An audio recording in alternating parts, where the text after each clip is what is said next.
Do you ever get the feeling that you're kind of living someone else's life? As if you've got a great life, but it's just not the one for you, and it would be ideal for somebody else, but it's just not something that is suited to you. Now, I think it can be very easy to do that, and it's something that I've done, speaking from personal experience, where I've created a life for myself that I thought I wanted, and as soon as I got it, I quickly realised that it was definitely not the sort of life that I wanted to lead ultimately.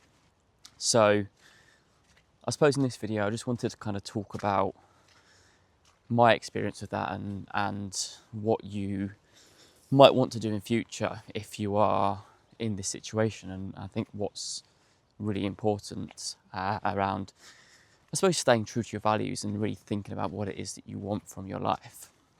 Now, I grew up in Sussex and I moved to London about 7 or 8 years ago now. And as soon as I moved there, I had this idea in my head that I basically wanted to purchase a property in London and kind of live there indefinitely and kind of live that London life, if that makes sense. Kind of going out, busy, partying a lot. Oh, the sun keeps going in and out today. I don't know, can't make its mind up. So yeah, basically I kind of convinced myself this is the sort of life I wanted. And as I say, from the minute that I arrived in London, it was very much, right, what do I need to do to get to a point where I can buy a property in London and live quite comfortably there? So kind of over the preceding years, that's basically what I did. And I got to the point where I was fortunate enough to be able to buy a property in London. And yeah, as I say, I kind of very quickly realised that just was not, well, I say quickly realised, it took me a while to come to that realisation, I think, that just isn't what I wanted. And yeah, I think it's one of those where, everyone's kind of talks about like almost the peer pressure or the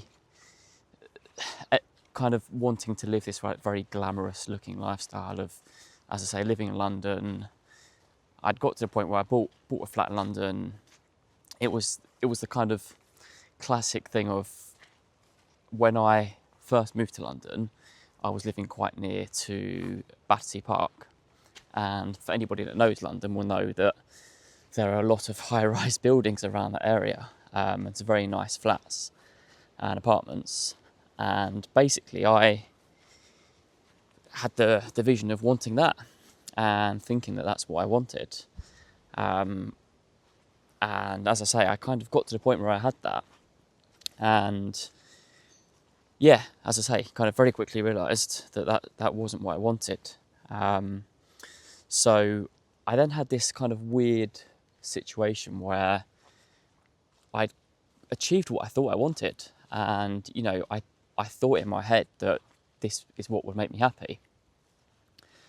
And I think there are two main things, I think. The first is I'd got to the point where I'd done this and I was living on my own.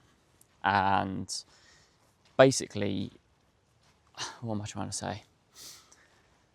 So I got to the point where I'd achieved this, and I was living on my own. And I think because I'd lived in house shares for the majority of my time in London, I thought that living on my own is what I wanted, and I suppose what I thought would make me at peace, because again, for anyone that's lived in a house share knows how frustrating it can be.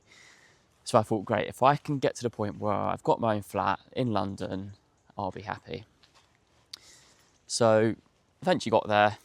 And I think, living on your own is something that I really thought I wanted and I thought would make me happy.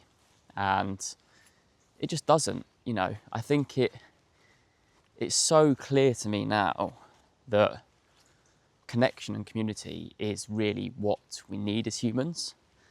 And I think it can be very easy to overlook that. So that's definitely the first thing that I realised. And the second was, as I say, I grew up in Sussex and I had most of my childhood kind of living, around greenery, as you can kind of see now. and clearly there's a lack of that in London. And I think, yeah, you just take these things for granted. I think you don't realise how important these things are to you until you don't have them. And it's, it's the classic cliche of like, you don't know what you've got until it's gone. And that was very much a case with this. So, yeah, I suppose the purpose of this video really is just to say, you might look at the way that somebody else, not even the way somebody else is living, you might have this kind of vision for your life in terms of what you want and what you think is going to make you happy. And yeah, you might get to the point where you get that and it doesn't make you happy. So I think it's just really important to have a really long, hard think about what your values are and what it is that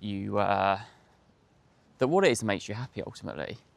And I think that's quite difficult to do, which might sound weird, but I think it's one of those where as you get older, you get, I suppose, less concerned around what other people think of you.